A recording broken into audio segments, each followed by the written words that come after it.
Okay. There we go. We got everybody now. Okay. Ms. Perry, you're up. How are you? Good. Fantastic. Thank you, Your Honor. Good morning, Your Honors. Reserve 5. Reserve 5, please. My name is Allison Perry, and I represent the appellants, the Jackmans, and I would like to reserve 5 minutes for rebuttal. Your Honors, this is a dispute. This is a dispute in between two neighbors, and this is a right to privacy issue. And the judge made a legal error in finding that the invasion to privacy on intrusion upon seclusion does not require publication. And it doesn't require publication. If that was the case, then any pedophile could film anybody, any children, any child, anytime, and just say, oh, this is for my own personal use. I'm not publicizing it. So I haven't invaded your privacy. And the judge just got this wrong. But didn't the judge also find that there was no evidence to show that the camera covered anything beyond the threshold of the back door? No, because what's interesting is Mr. Jackson, he tried the case, but yet he objected to the introduction of the photos that show the view of the camera in question. It was Exhibit 6 and Exhibit 7. He objected to them when that appeared to be the best evidence, because that actually showed the view of the camera, and they did come in, and I have them right here. Right, that did come in, Your Honor, and also thank you, Your Honor. But this does not go into the home, and it doesn't really go into the lanai. And your paragraph 10 is a little troubling, because trial counsel below said for amusement, entertainment, sexual arousal, gratification, or profit, or the purpose of degrading or abusing the Jackmans. I mean, that sounds horrible. It does sound horrible. It sounds horrible if true. But there was no evidence supporting any of those allegations. There is evidence to support that the Jackmans were on watch, being recorded 24/7, including night vision. And the judge found himself that the camera did record in the curtilage, which the definition of curtilage is private part of the domain of the home. The definition of curtilage is in the reply brief, but that is long protected. It's the home, of course, is where your expectation of privacy is at the highest level. And the curtilage is considered, the curtilage of a home is considered to extend that expectation of privacy. The judge himself found that the camera was pointing to the curtilage of the Jackmans' home. Now, you have to understand, as soon as the Jackmans already had 2 cameras pointed at the back of their home, not the front of their home where the public could see it, but the back of their home. And they were not comfortable with this. They put up a privacy fence. And as soon as they put up a privacy fence, which it's termed privacy fence for a reason, because they want and expect, they have an expectation of privacy. As soon as they put up a privacy fence, their neighbors put up a camera on 25 feet on the peak of the tallest part of their house to overlook the privacy fence. And it was undisputed that it looked over the fence and it looked into the curtilage, including the lanai where the Mrs. Jackman breastfed her 4-month-old daughter. And these are activities that she could no longer do feeling comfortable, nor would anyone feel comfortable continuing to do that, knowing that she is on camera 24 hours a day. This is a right to privacy. This is a fundamental right to feel secure in your own household or your own lanai. Or that's why you put a privacy fence up, for privacy, not so your neighbors can install a camera. I mean, what is next is someone's going to put a hovercraft and start hovering over your property. I mean, you have to have some right to privacy. But what's fundamental about this case is the judge just got it wrong. There's no requirement for publication. And that's where the judge just plain got it wrong. Ms. If there Perry, was a, Ms. yes. Perry, quick question, and I'm before we get too far with the hovercraft, so I want to bring it down just a little bit. Okay. There's been the Schwartzes have prior to OA recently filed put a filing before us that suggests the case is moot because they claim that they've taken down the cameras and they've moved out of the house. Why in your opinion or your argument is the case not moot? Very good question, Your Honor. And I get one every now and then.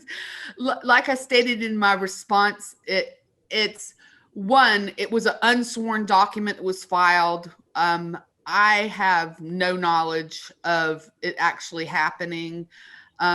This is something that could continuously happen to the Jackmans.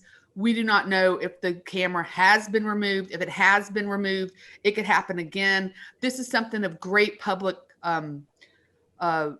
importance. This has been covered by the newspaper. There's been an article about this exact incident, about this case in the newspaper about, hey, what are your privacy rights? People like to have their backyards and their lanai and their homes secure. People are interested in this. This is of great public importance. And so even if, as they claim, the camera's been removed, which I am not saying that it has, there's still great public importance to solve this in this day and age of technology, that they can be subject to this kind of 24/7 surveillance in their own backyard and their own home. And this is surveillance that is not normal. This is not, you can see it from the street. You can see. So if we agree with you, we need to write an opinion with this parade of horribles about how they didn't get along and who said what and who did what and who filmed who and all that, and get into all these meaty details just to hold a bright line rule. Wait, let me finish. Hold a bright line rule that if a camera is positioned in a neighbor's yard to where it can see part of the other neighbor's backyard, that is a per se violation of privacy. Do you want us to create a bright line rule like that? Absolutely not, Your Honor. It's an individual should have a right to privacy for it's when it becomes, let me see, intrusion upon a seclusion as one who intentionally intrudes physically or otherwise upon the solitude or seclusion of another or his private affairs, if the intrusion would be highly offensive to a reasonable person. So we've already have 2 cameras that are pointed in the backyard towards the fence. But these cameras are like what a normal person could see if they were out and about in the backyard. So that is not highly offensive to a reasonable person. What's highly offensive to a reasonable person is putting a camera 25 foot high on your house that has night vision, that is recording into the backyard over a privacy fence that was installed for privacy reasons, that is also recording, according to 2 witnesses, was also recording into parts of the house, the lanai, where the wife used to breastfeed her child. She can no longer enjoy that activity in her own house. And that's offensive. And, what is next? Let me ask you, Ms. Perry, is there a difference in terms of privacy and curtilage? Because that's where you have my interest. I mean, you've cogently argued that the curtilage should have some expectation of privacy.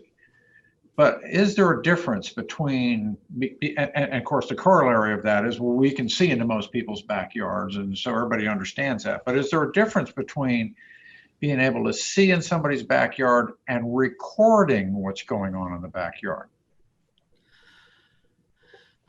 Yes, because we have publication issues, and maybe that's where the judge got.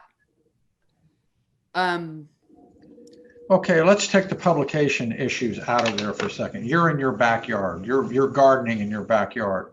Your neighbors can see you gardening in your backyard. That's one thing. Is it different if they're recording you in your backyard and now it's on their server, and even if they don't publish it? I mean, they can freeze frames, they can do all kinds of things with that. Is there a difference?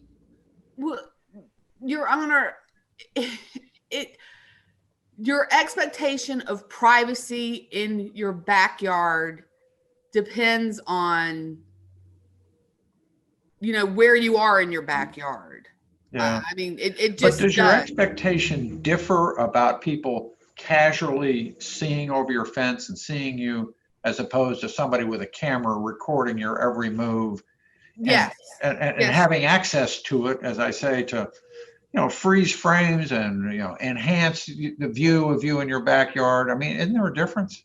Yes, in Goosen v. Walker, which is the case that the court decided not to follow, the Goosen Yeah. case. I said it was stalking and all that. Yeah, that it it's was stalking. distinguishable. It's Yeah. harassment. It's you got to be free to live your life without this intrusion into your right to privacy in your own backyard. Well, because this raises a really interesting issue, because particularly, in your case, it's video cameras, but everyone these days has cell phones that have cameras and videos built in. Right. I mean, so, is there something innate in the act of recording another person that can be perceived as something of an intrusion, even if the place where it is at doesn't necessarily have the full protection that we would commonly understand of full privacy? What do you think? I think that if you're out and about, that you are subject to being recorded by whoever has a camera, who is everybody at this point. Everybody has. But would you agree that suppose you're out on a public street and somebody pulls out a camera and begins recording you? Absolutely. Is that something of an intrusion? And if so, why? What makes it so? It's not an intrusion until it gets to the point. There's a case. It's not the Goosen case. It's the Baugh v. Fleming case that talks about and that's the Texas case that's cited in the initial brief. But that case talks about when it cites. I'm sorry, I don't remember the case, but it cites I think it's a federal case where a newspaper company was following around and filming individuals that they wanted to do stories on. And they said, no, you can't do that, because at a certain point it becomes harassment. And so I think it's the same. There's a level. If you're out and someone just gets filmed, if you get filmed like once or twice, or if you're out and about, you don't have an expectation of privacy. If you're in your backyard and you get filmed, you expect privacy in your backyard. You expect privacy in your lanai. You expect privacy in your house. You don't expect privacy. The Goosen case, or one of the cases, talks about how someone tried to sue their neighbor because their neighbor was looking at them with binoculars through their window. But the woman was not reveal. I don't know if she was revealing herself, but she was showing herself through the front window of her house, which was facing her neighbor's house. And the court said, there's no expectation of privacy. It's your front window. You're facing the street, and, close your blinds. We're not being silly here. Does intent of the violator matter? It absolutely does not matter in a tort. Because Ms. Schwartz testified. Now, trust me, building a privacy fence, this is a pretty high fence, and then a camera goes up higher. It's unusual. But Ms. Schwartz testified that according to her, that she felt harassed and the only reason for the camera was to prevent harassment. They never recorded it. It just recorded over itself. I was just curious. I read the trial transcript and I wanted to see someone introduce what had been recorded, but it was never done. There were just a still. So I don't know that there was any evidence that the Schwartz were even recording this. I mean, for all intents and purposes, it just could have been something up there just to try to prevent some perceived harassment. I don't know. No, I mean, But- it was. But you've alleged that it's an intrusion into the inner parts of the home, but it seems to be undisputed that you can't see in the thank goodness you can't see into the Jackman's home inside the residence. There were two witnesses. Ms. that Perry, just so you know, you're at 15 and a half minutes. It's your time. Do Okay, what you well, want to do. there, just one more thing. There were two witnesses that testified undisputed that they could see the lens of the camera from the lanai, the inside curtilage of the home, that Mrs. Jackman and another witness could see the lens of the camera facing into the home where she used to breastfeed her 4-month-old daughter. So that was undisputed. And, that's your house. Can you imagine? I mean, sorry, but that's a sacred part of raising a child that you're wanting to do in your own home. And that's been taken away because she has been excluded due to this intrusion. And the number one thing is that the judge got it wrong. There doesn't have to be publication. It's just, okay, I'm going to Period. this and I'll save my time. Thank you. Okay, you've got 4 minutes when you come back. Thank you, Your Honor. Mr. Williams, you're going to have to explain to us why it's perfectly fine to have people pointing cameras in our backyard. Yes, sir.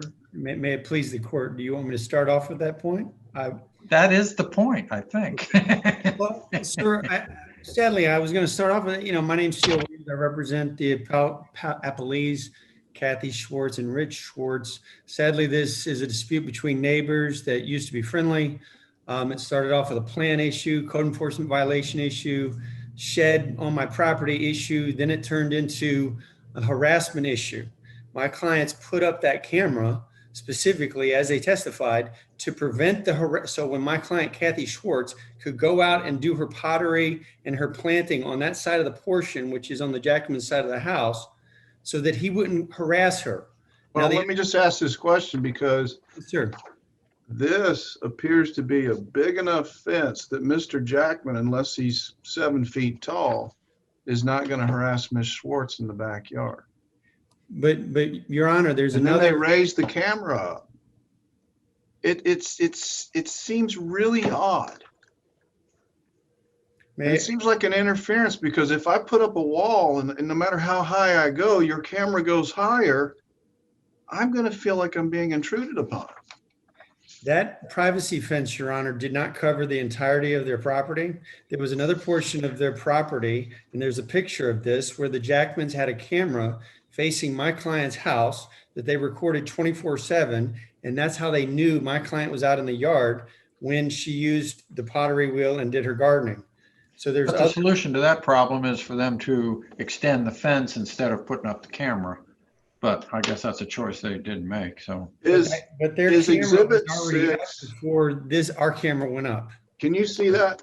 Yes, sir. Is That's this Exhibit 6? That's Exhibit 6, sir. Yes. Is that the only photo of the camera view, the camera in question, the camera view in daytime? Yes. And there was no other recording, And then you have a nighttime, so. and you can't see anything. That's simply the property line. Yes, sir. So what about this notion of a curtilage, that Ms. Perry talks about, and so apparently correctly, in my view, that the curtilage is an extension of the private sanctuary that everybody's entitled to. And we know all about, the expectation of privacy and curtilage is from the criminal law, which guides us in this area. But the curtilage is that protected area around a house. And if you got a fence around it, that's clearly defines the curtilage. Is there no expectation of privacy in our backyards? there's a certain level of expectation of privacy, but I don't think in this case, my clients were intending to seek a view over the fence whatsoever, and any curtilage sliver that occurred here, that wasn't of a concern to them. Their intent was to stop the harassment, which the harassment did stop when they put up the camera. Now there's a dispute between the parties and counsel and I that, oh, well, intent doesn't matter. It just matters if you get this curtilage here and that's it. The Pirelli case, which was presented to the trial court, which is in the answer brief, says specifically, and this is out of this court, that the intrusion to seclusion must be intentional to be tortious, cannot arise out of a lack of due care. The evidence was disputed on this issue. Well, why was the camera up? The appellants, the Jackmans, asserted in paragraph 10 of their verified complaint all these salacious, wild accusations as to why that camera's up. And ultimately, Ms. Jackman stated under oath, well, I don't know why it's up. It's got to be some improper purpose. Well, on the flip side of the evidence, in the standard review here is abuse of discretion. The flip side of the evidence is my client said, wait a second.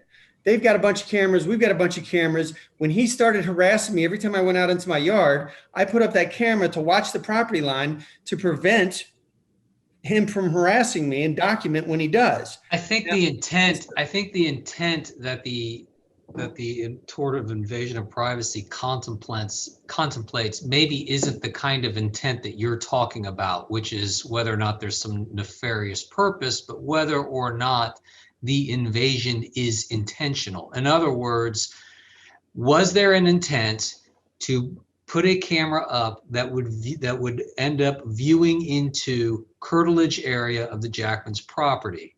Whatever the motive is different. But was that an intentional placement of that camera? I think that is the question that the tort would ask. So okay. What, in that respect, then what competent substantial evidence do we have that the cameras were situated in such a way that they did not intentionally look into the curtilage? Because it appears there's at least a little bit of evidence in our record that shows that it did look into the curtilage. The evidence that my clients testified to was the purpose of the camera and the fact that they had no intent. Right, and I think you missed my question, so let me try it again. There's a distinction between motive and intent. I want you to hold on to that for just a second. Whatever their motivation was for putting up the cameras, you've laid that out, and that was laid out in the briefs. I'm talking about what I believe, and I could be wrong, but what I believe the question that the tort would ask is, was the invasion of privacy, the view into the curtilage, an intentional viewing? Not why did they do it, but did they intend to have this view? All right. Is there any evidence that they did not intentionally place these cameras such that they would view the curtilage of the Jackman's property? Sir, the only evidence is why they put the camera up and the view. And you got no answer to that question. The evidence is what the camera view is, and so this is what the view is. And that was intent. That the placement of the camera. That was the placement. And that view, that was intentional, correct? Sure. Okay. Well, let me point out, because Exhibit D must be a composite because it contains at least 3 or 4 photographs. But if you start looking at Exhibit D, you see a camera on a lattice work with vines pointing into the backyard, just to Schwartz's backyard. Then you see another camera atop their AC unit pointing into their own backyard. Then you see another camera at the peak of the roof still pointing in their own backyard. And then it seems that the only reason they placed the camera as high as they did is because the Jacksman's fence was as high as it was. So I understand the motive, but the point is what's the intent there? Having that high of a camera when it's the only camera in the Schwartz home pointing away from their home. Because it appears to me that if Ms. Schwartz spends most of her time in the backyard, she's got 3 cameras covering her. She's well covered. The intent of the camera that's at issue was to document the entire property line in her area of the gardening. But are you allowed to document your neighbor's activities inside the confines of their privacy fence? I don't think that was the intent, sir. I mean, if they're skinny dipping,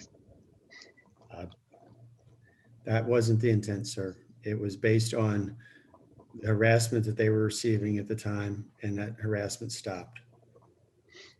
okay. Okay.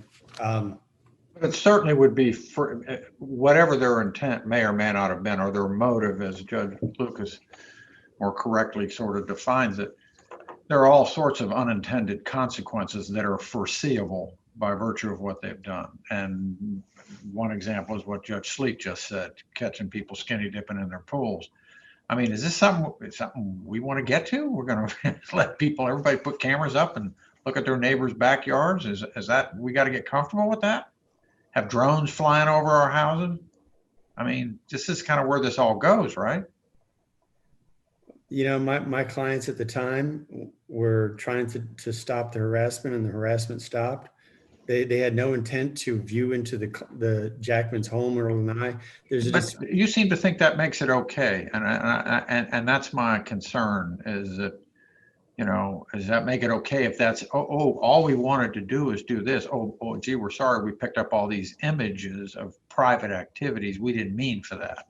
We supposed to get comfortable with that? Well, there's no evidence of picking up private activity of anything. There's evidence that the question is whether or not an injunction should have been issued to stop them from using that camera 25 feet high, taking pictures and surveilling the Jackman's backyard. Isn't that what this is all about?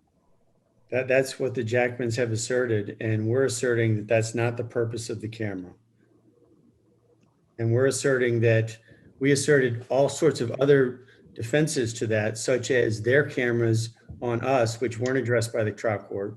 There were other reasons for, well, one, the trial court only looked at the evidence, which was significant, which was disputed by both sides. One of the disputes between the evidence is, well, I can see the lens from my lanai versus what the actual view of the camera is. So that there was no evidence of viewing inside the home of the Jackmans. There was no evidence of viewing inside the lanai or whatever. The actual view of the camera is what the camera is.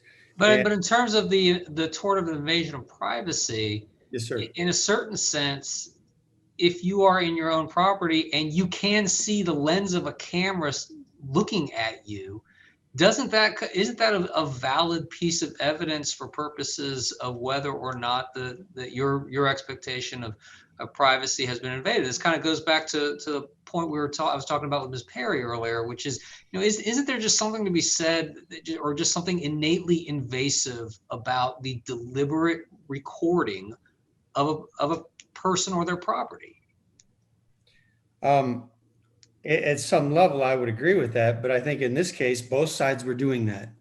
Right, you said that many times, and I understand fully the why they did it. It's just a question of whether they could do it without some kind of civil liability. And our focus really isn't on what they did. Our focus is on what your client did. You know, that's what's on deck here today. But yes, I agree with that, and I understand that assertion, Your Honor. But when you're assessing these neighbor situations, you can't say, okay, well, what is one neighbor doing versus, well, what's the totality of the circumstances here, which is the Jackmans had a camera viewing my client's house 24/7 that was accessible and recording on their Android phone. Okay, my clients didn't have any of that. They had a static camera that didn't have all that technology connected to their camera, and the static view of their camera was in Exhibit 6. So the response to that then is that we need that both neighbors are gradually turning this into like a checkpoint Charlie Berlin wall of monitoring, right? As opposed to seeking legal redress.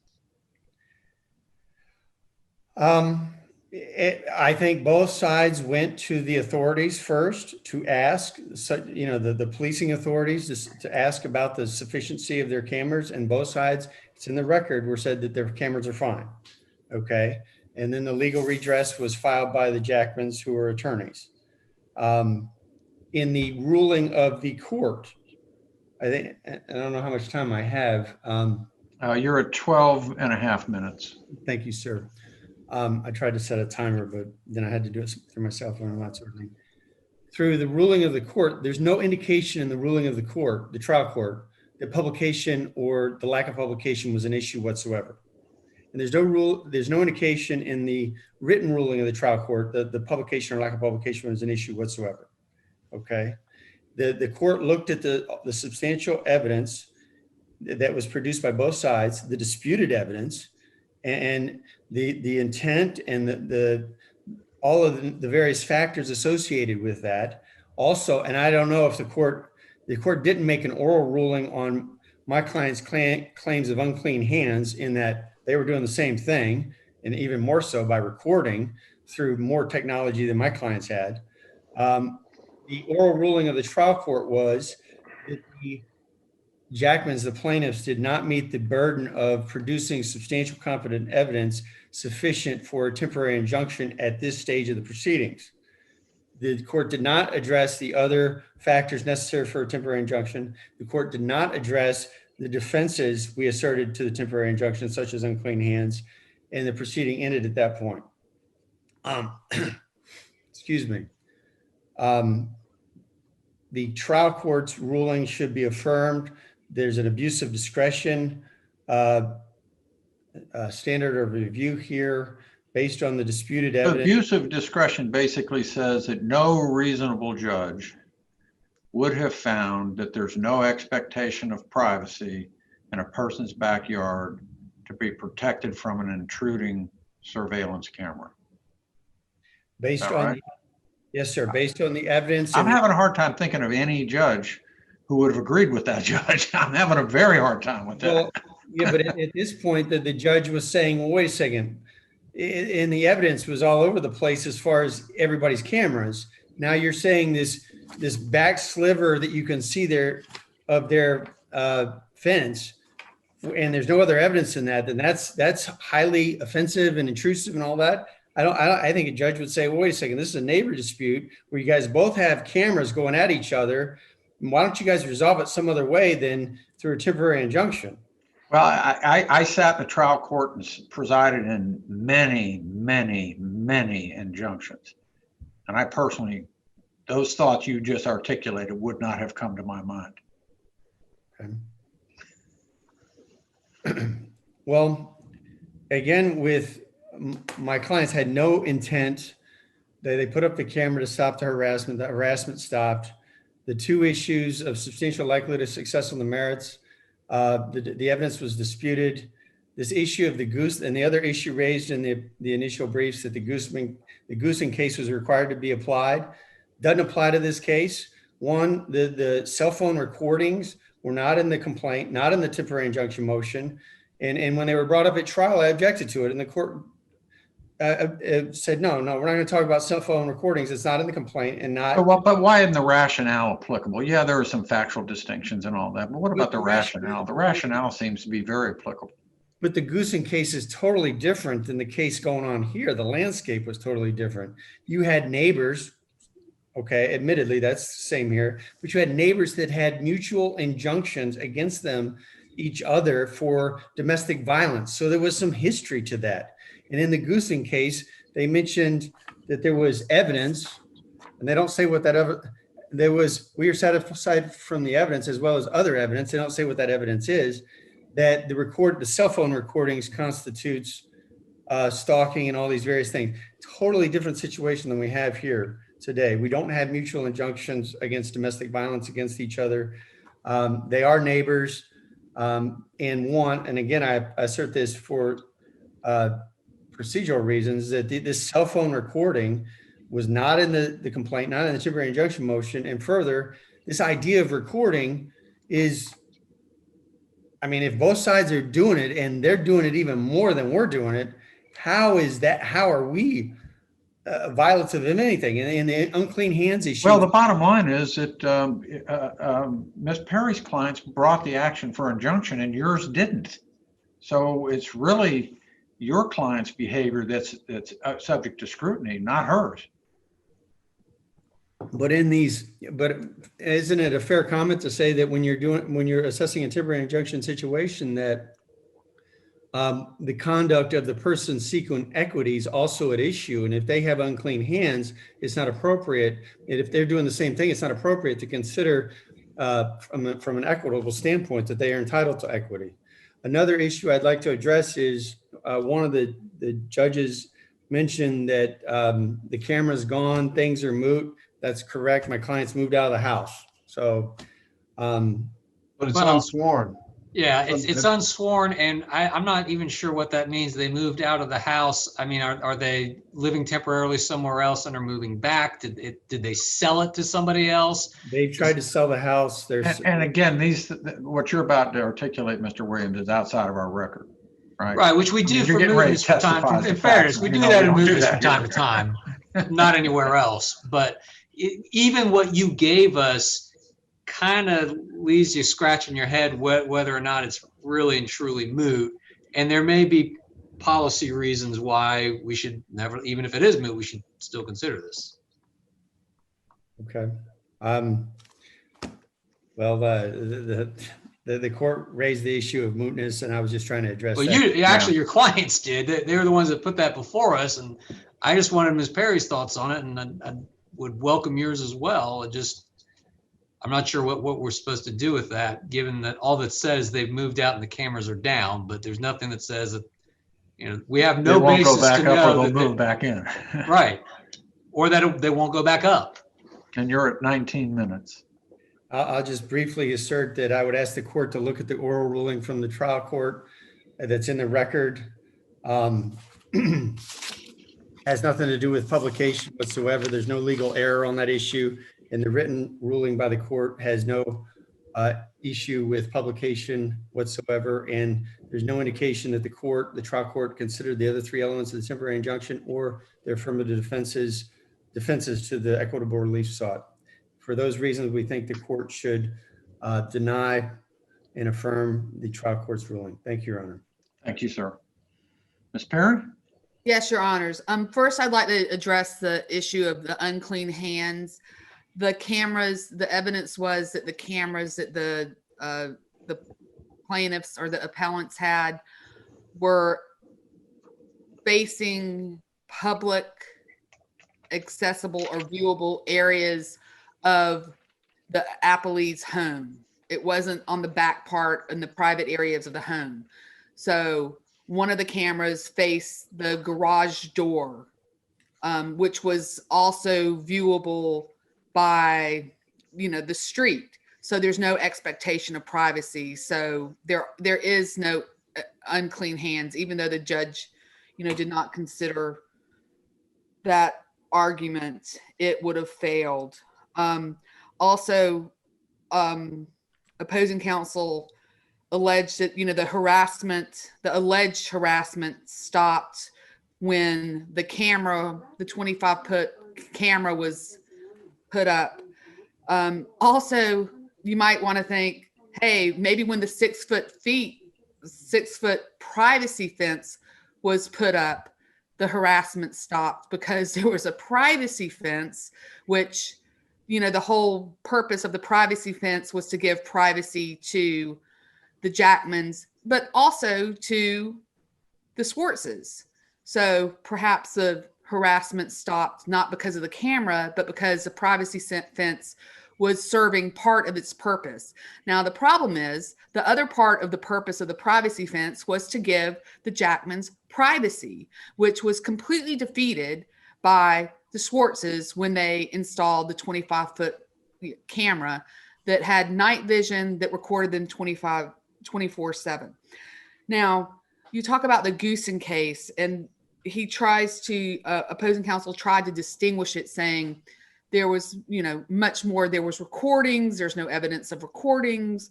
In Goosen, excuse me, there were only 2 recordings in 4 months. And those were on a handheld telephone device from one backyard to another. And they said that's harassment. Now, we have undisputed 24/7 with night vision recording of the Jackmans' curtilage, which includes their lanai. Even if it doesn't include their lanai, these individuals do not have a backyard pool. But if they did, they certainly wouldn't be skinny dipping, because they have a spy. they have a neighbor that has a camera 25 foot high that is looking in on their activities. So clearly there's an expectation of privacy on your curtilage that has there's an expectation of privacy that this court should respect and should say, this is it. The next thing is drones coming over your property. Also, if there is a problem and there's harassment, there are legal aspects. There are ways for the Swartzes to handle it that don't involve invading the privacy rights of the Jackmans. And one Well, the time, problem with that is a camera's cheaper than a lawyer. I mean, that's the reality of it. well, I know, but they can call the police and say, "Hey, he's stalking me" or whatever. Yeah. They did that once, and it was completely unfounded, and it was dismissed. So, we're asking to say that please, reverse this and explain that there are privacy rights that Floridians are entitled to, and that this court upholds. Thank you both very much. You all did a great job today, and we appreciate it. Okay. Thank you. Happy New Year. Happy New Year. Our next case is, and I can't say this last name, Fanuc. Anku?